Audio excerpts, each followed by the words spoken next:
Welcome to Old Path Ministries and our Talking Point series.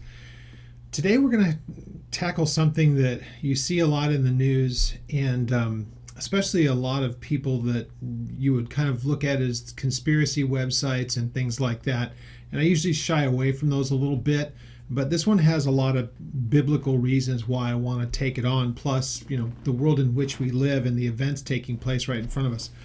But whether people are referring, when they use the term I'm about to tell you, when they use the term, I don't know if they're fully aware that there is an entire book written by it, who really is the one who's pushing it and driving it. But it's a term called the Great Reset, or the Reset. And when you hear that, reset what and all of that, you can find an awful lot of videos online that are pretty interesting to watch, and I don't watch a whole lot of them. In fact, I get tons of them sent to me, but I just don't have the time to look at them. But what I do want to address is the even term itself is something that it is in the public discourse because it was introduced by somebody who's quite powerful and part of an organization that is too quite powerful. I'll get into all of that and the ties and whatnot, but let me get a couple of things out of the way before I get into looking at it. I'm going to show you some screen grabs from the website. I'll give you the address to it. It'll be in this video, so you can go look at it for yourself, because it will be something that, whether they call it this reset or not, it's really nothing new, frankly. It's just a repackaging of what's been in the minds and the hearts of the globalists, or think of the UN type people, for decades. Okay, so this really is an interesting time now for a few reasons. One, because of what's happened with the elections here in this country, and they do have a direct bearing on this. Also, you'll see in their own writings, they see COVID as their cover. And this is why it's such an important time. They don't want to miss this opportunity. And I believe it was Rahm Emanuel, who was part of the Obama administration, who said you don't want to ever let a good crisis go to waste, or something along those lines. It's kind of a paraphrase, but that's pretty close. So there are those who look at this COVID and all the things coming out of it as an opportunity, because really this one has brought the world to its knees. Some of the overreaction, I think, was intentional for this kind of a reason. But let me get a few things out of the way first. Whenever these kinds of discussions start to get talked about and people put out information on them, the problem is, in my opinion, they get to be over the top and conspiratorial. And the problem is, they think that the world is run by a handful of super elites that really nobody knows, and they're running the world, and nobody can do anything about it. Now, do I believe that there are, compared to the overall number of people on the planet, some roughly 8 billion people, is there a small group of people that control an inordinately large amount of public information and discourse, and do they kind of direct things quite a bit, or push things in a particular direction? There's no doubt about it. I mean, clearly we're seeing it right now. We're in the midst of what is, by many accounts, people would just call it straight up censorship when it comes to the tech people, and especially social media and those platforms. So they can decide who gets heard and who doesn't. So all of that goes on. Sure enough, they're incredibly powerful, they're incredibly wealthy, and all the rest of it. But why I say that I don't subscribe to the idea that the world is run by a handful of elites is because I don't care how far up that food chain you go, and I've said this before, I don't care how far up the food chain you go, I personally hold a biblical worldview. So whoever those people are, and if you could get to the very top of the top of the top of the list of the most powerful, influential people, maybe whose names you've never heard, at the end of the day, they're not in control of what they do.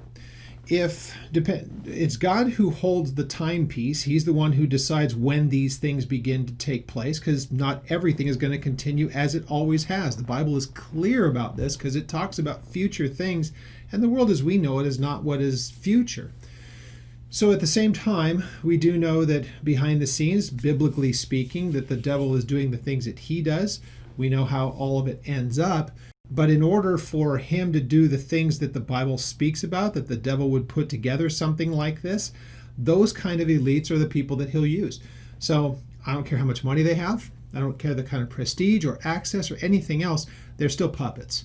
And of course, they would laugh at that. They don't even realize that they are. Okay?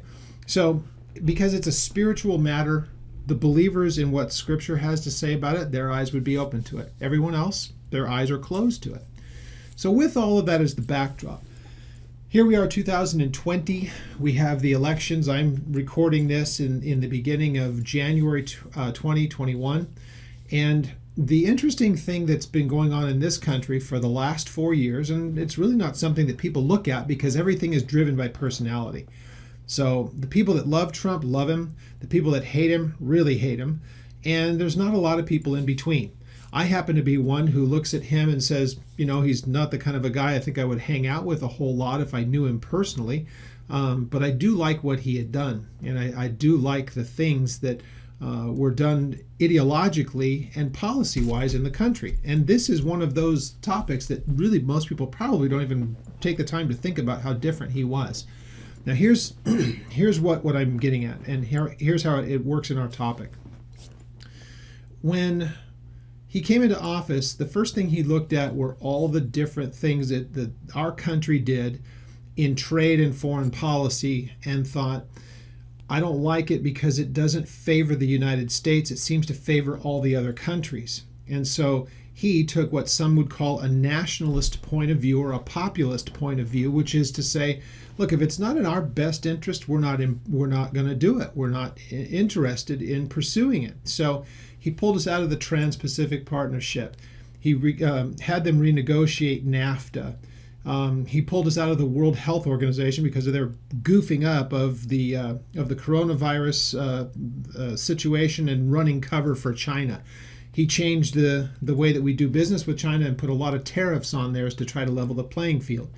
He got us out of the Paris Accords, which are crazy environmentalist stuff that now they're wanting to get back into. He pulled us out of the Iran nuclear deal, because all of these things were done and they seem to much more benefit the other countries than they did us. They were put in place by not just the Obama administration, but the groundwork of it was done all the way back into Clinton and even before him. So what you had is public policy from the United States that was much more what we would consider globalist. And so we're all in this together. That's a phrase that we've heard so much because of COVID, but that really has been kind of a mantra, whether they use it or not, as far as world politics were concerned. And we've got to do something about the environment, because what one country does affects another country, and same thing with economics and the social justice things, all the rest of it. Everywhere you look, nobody, aside from up until this time, Trump, who had said, when it comes to me being the president, I'm the president of the United States, and so I'll represent the people of the United States. The global thing is a secondary issue. And so if we're doing what we're doing and it's beneficial to the world, then great. And I really believe that was very much the case. So with all of that said, the incoming administration of Joe Biden, he's clearly said he wants to get back into everything that Trump took us out of. Now, that could be either out of spite, or it could be because he's just genuinely a globalist. Now, I'll be honest, it's really more the people that are behind him, because if anybody watched him talk during the election cycle, you'll see that he's really not all that much together on this. I don't think he has a real awareness of all of what's being done in his name and will be during his administration. He's just going to kind of be a bit of an empty shell during that time. But, things are going to be interesting to watch over the next year to two.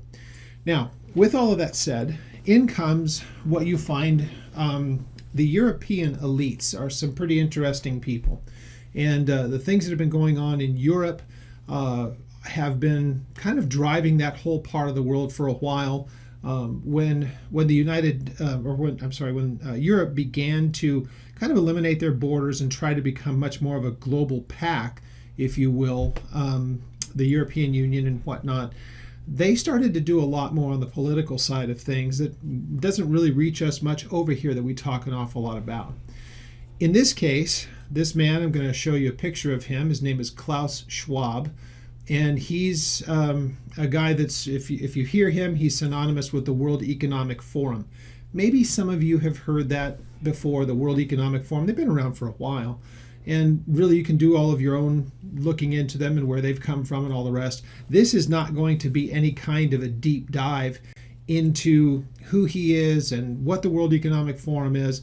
I don't want to focus that narrowly down on things because I really want to do this as big picture. I think it's much more important to do that because it'll give context for what we're going to be seeing talked about in these next couple of years. Because we're going to swing back, this country in particular is going to really swing back heavily towards globalism, and all of our agreements are going to be much more with a globalist view of things. We're going to find, again, because of regulation and things that are going to be implemented back in, we're going to find businesses are going to probably look in other places in the world because it will once again become not advantageous to them to do business here in this country. We saw a lot of businesses and things coming back to this country. I expect that they'll go back in the other direction because these alliances and whatnot that are being are going to once again be engaged are going to drive up the cost of doing business here in this country. So with all of that said, let me go ahead and make sure as well, because I'm going to read excerpts from this. When we look at this particular website that I'm going to show you, please understand we're not talking about one entity that's going to somehow drive all of this. We have to remember that the people who are going to be pushing in this direction are everywhere that we know, and they're the people that are in power in the countries. Now, when I think about the UN, because they're going to get mentioned here, when I think of the United Nations, I basically think of a dysfunctional bunch of, dictators and tyrants that send their delegations there, and they basically pillage the countries that put money into the place. The UN, for it to ever be in any ways effective, will have to really pretty much ignore most every country on earth because they really don't contribute anything to it. They don't contribute finances. They don't contribute anything to the world economy. They're just there. If I can be just really, really honest about this whole thing. So the UN is a construct that man has put together so that everybody can think that they have a seat at the table, and it's just a farce. So when I look at the UN or I look at the World Economic Forum or whoever they are, we just be really, really honest. These are people, even when it comes to looking at it from the biblical point of view, in particular when we look at the things described to us in Revelation 13, man is way too stupid and self-interested to make that happen. So what we will see is that they're actually, instead, they're putting in place the people's acceptance to such a thing. And what I mean by that, everything that we're going to see unfold here in the next year to 2 years, if the Lord leaves us here, or for those that don't believe in the Lord, I believe that the church is removed from here before a lot of really horrible things happen. The world's going to definitely see this kind of stuff take place. But it's really going to lead into this direction. This direction is simply this. Fewer and fewer people will make more and more decisions that will affect the lives of everyday people everywhere on the planet. That's what's being spoken of here. And if you think that I'm talking conspiracy, I'm going to read for you people who genuinely believe that this is important. And so these are the same people, when you see the World Economic Forum, don't think that they're an island to themselves, because they do this in conjunction with a larger body, the United Nations. And so all the different groups that come out of the UN or that cooperate with them, and non-governmental agencies, we hear about them all the time, they're all doing the exact same thing. So if the UN was to go away tomorrow, it wouldn't change things. If the World Economic Forum went away tomorrow, it wouldn't change things. The ideology will remain, and the people who are committed to it, that again will remain. So the important thing is that getting rid of people who would stand in the way. And think about this: the United States is the biggest player in the game. So it makes sense that you would want Trump gone so that you could have somebody who would be much more in keeping with this. So mark my words. I mean, great. You can let me know if President Biden will continue on doing the things that President Trump has done. I think everybody knows he won't. And so public policy is going to change dramatically, and it's going to do so, I believe, very, very quickly. So with all of that said, what I would like to do is take a look at the information from the World Economic Forum and just show you a few different things that you can find on their website, because I think you might find it really, really interesting. So let me pull some of these up for you. On the first screen of this, you're going to see the Great Reset, and you'll see the web address for it there. And so you can go to it and you'll see this. And let me just read the caption up at the top. It says the Great Reset. Now, there's a book written about this by Klaus Schwab, but you'll get a good flavor of what they're talking about when you take a look at this. So it says there is an urgent need for global stakeholders to cooperate in simultaneous managing the direct consequences of COVID-19. To improve the state of the World Economic Forum is starting the Great Reset Initiative. Now, their concern is what has happened with COVID-19. This, as they see it, is their vehicle. Now that the whole world has been basically brought to its knees and most economies are really, really struggling around the world, they also see that as an opportunity not to just deal with the economics of things, but they want to change society as a whole. And they say as much in the next one that I'm going to show you, and that is this. The COVID-19 crisis. Look at the context, where it says up there at the top left, context. The COVID-19 crisis and the political, economic, and social disruptions it has caused is fundamentally changing the traditional context of decision-making. The inconsistencies, inadequacies, and contradictions of multiple systems from health and finance to energy and education are more exposed than ever amidst a global context of concern for lives, livelihoods, and the planet. Leaders find themselves at a historic crossroads, managing short-term pressures against medium and long-term uncertainties. Now notice in there, even in the wording of that, they're not looking just at the things that we would consider as economic matters. They're starting to look at societal matters, and that's where it gets really interesting. Look next to it. They see the context as the opportunity, and it says, so as we enter a unique window of opportunity to shape the recovery, this initiative will offer insights to help inform all those determining the future state of global relations. Interesting, huh? The direction of national economies, the priorities of societies, that's very telling, the nature of business models, and the management of global commons. Drawing from the vision and vast experience of leaders engaged across forum communities, the Great Reset Initiative has a set of dimensions to build a new social contract that honors the dignity of every human being. Interesting. Now they're looking at this as all 8 billion people. Look at where it says who their partners are.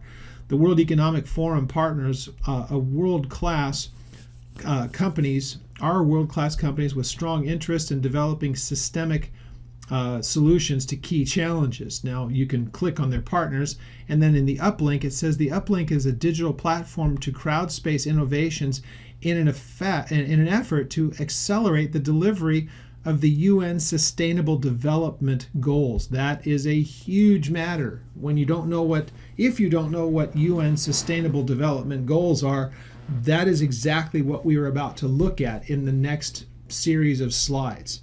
So let me go to those. You'll see here that there is this little wheel, and again, this is right on the website of the World Economic Forum. And so you see in the middle where it says the Great Reset, and then you see it is surrounded by those 7 dots. This first one that I show you is the blue one that's highlighted, and notice that it goes out with fingers to each of those little descriptions around the wheel. Now, if you're on this website and you click on those, they're going to bring up what that entails. So that gives you a little bit of an idea just how detailed this is. Let me say that again. Look at all of those descriptions around the outside of the wheel next to the little white folder there. And if you click on the black writing of each of those, it's going to open up a part of the website that will deal with what you see there in the description. And when you start to look at the details, it's really pretty frightening. Now, in this Great Reset, notice that this first one is shaping the economic recovery. So you'll find that there is, up at the top left, notice that you'll see taxation. Now, interesting, this is a world reset, so now they have an opinion about how to tax things. Look out there to basically what is your 9 o'clock on this wheel, and you'll see public finance and social protection.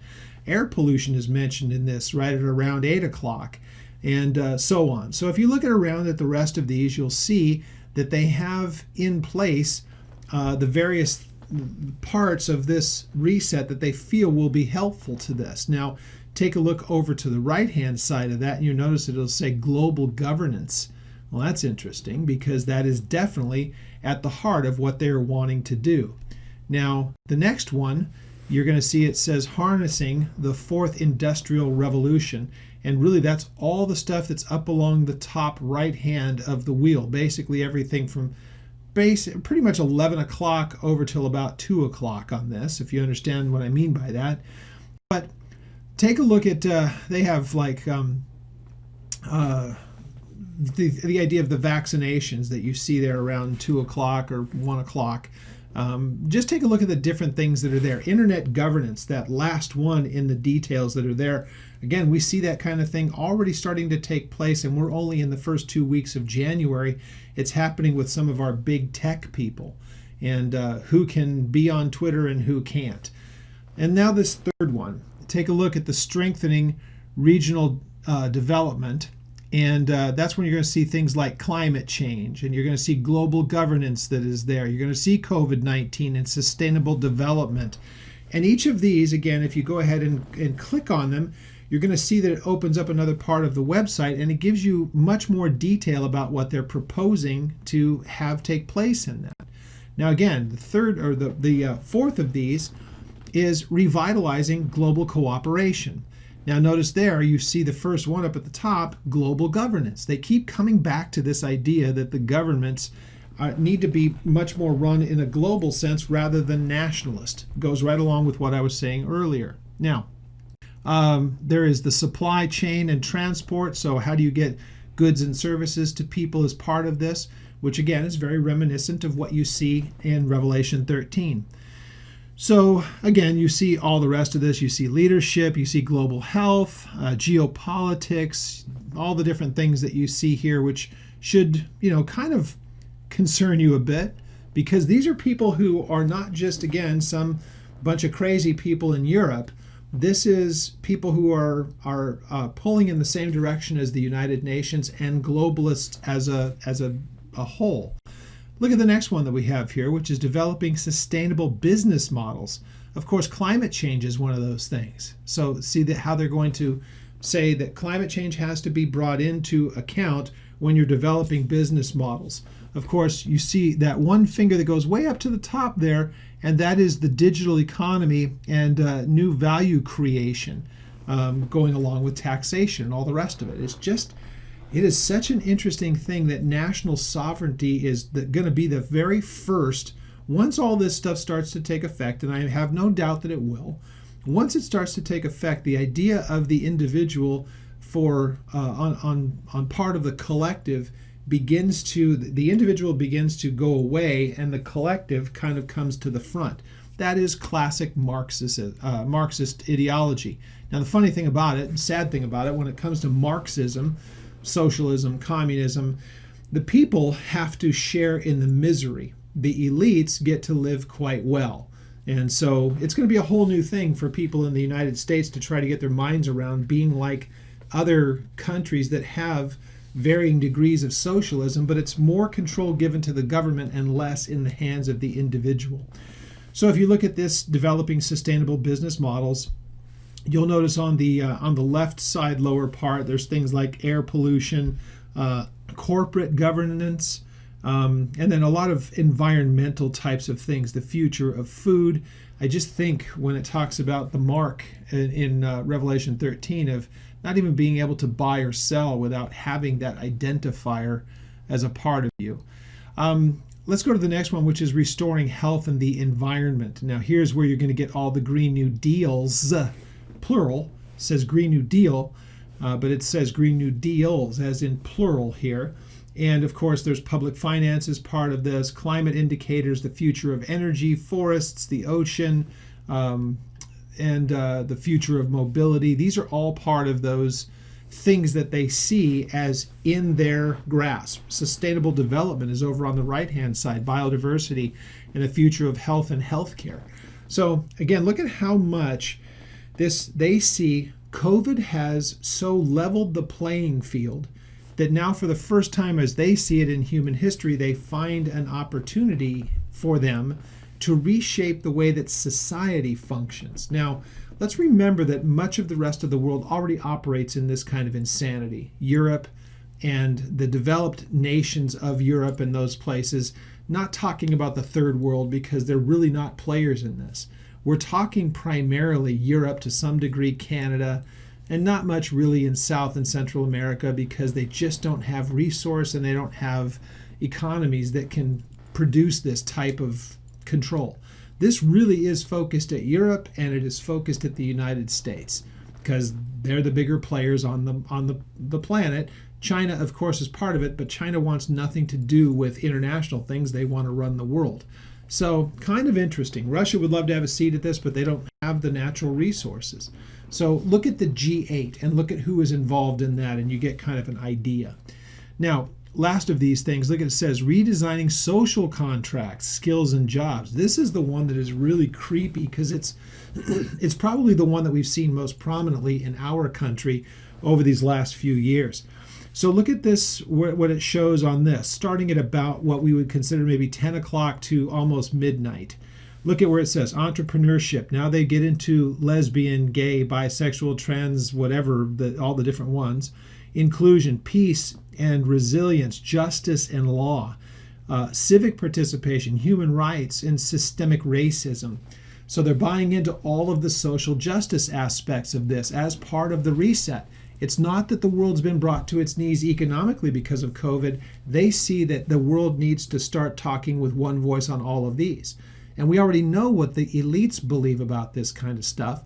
And if you're a person with a biblical perspective of life, you're going to hate these things that they're planning.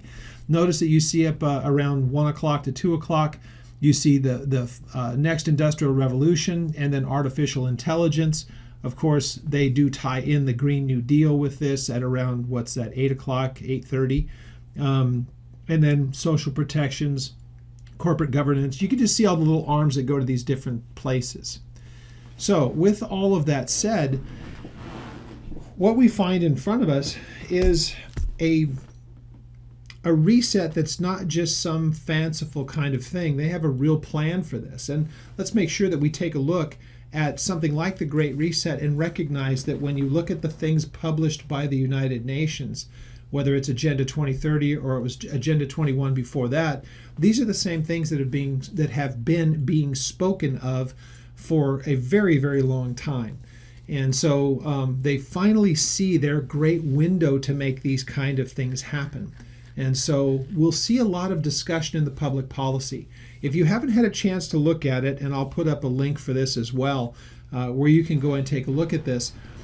In the campaign, and most people don't even know about this, there was an agreement, it's 110 pages, that was put together of policy positions by the Bernie Sanders campaign and the Joe Biden campaign.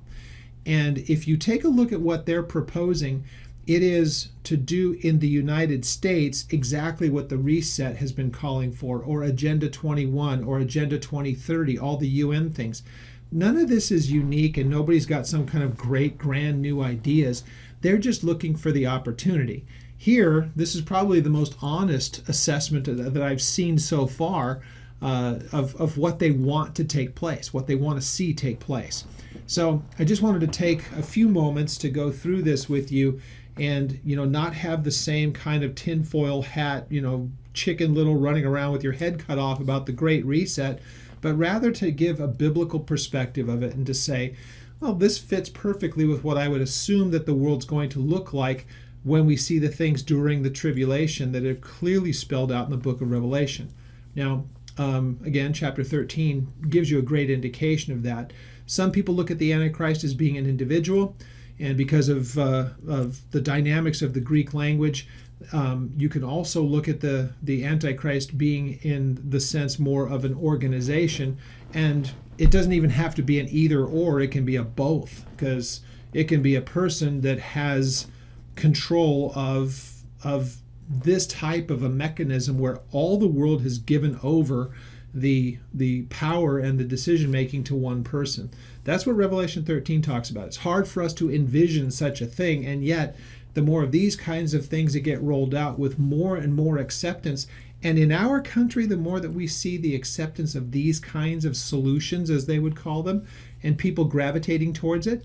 If you make the problem serious enough and make people fearful enough, they tend to accept just about anything you put in front of them under the promise that you'll make it go away. So that's where I see that we are currently in our history, and we are in for some very interesting times. But I wanted to make sure I had a few moments to look at what is known as the Great Reset. It's going to be something you'll see a lot of in the months upcoming. And just if you get a chance to look through the website and become familiar with the terminology, you might not even need to know, quote, that it's the reset that's being spoken of. You'll know about it because of the details that are given about it. So with all of that said, we'll close out this one here. And if you have questions on this, I'm sure you might, feel free to contact us through our email. And that is at oldpaththeology.net is our website. And there is a contact link there. You can send us an email. And again, subscribe to the YouTube channel as long as we can. And if not, we will be hosting all of these on the website anyway. So we do put these up, and we'll make sure that they have the ability to be viewed. Just very, very interesting times going forward. So with that, I pray that as that may be troubling to you if you're not familiar with it. At the same time, if you're a believer, God is in control. None of this takes him by surprise. And as I look at it, things are right on schedule, and the Lord's coming soon. May that bless you. I hope that it does.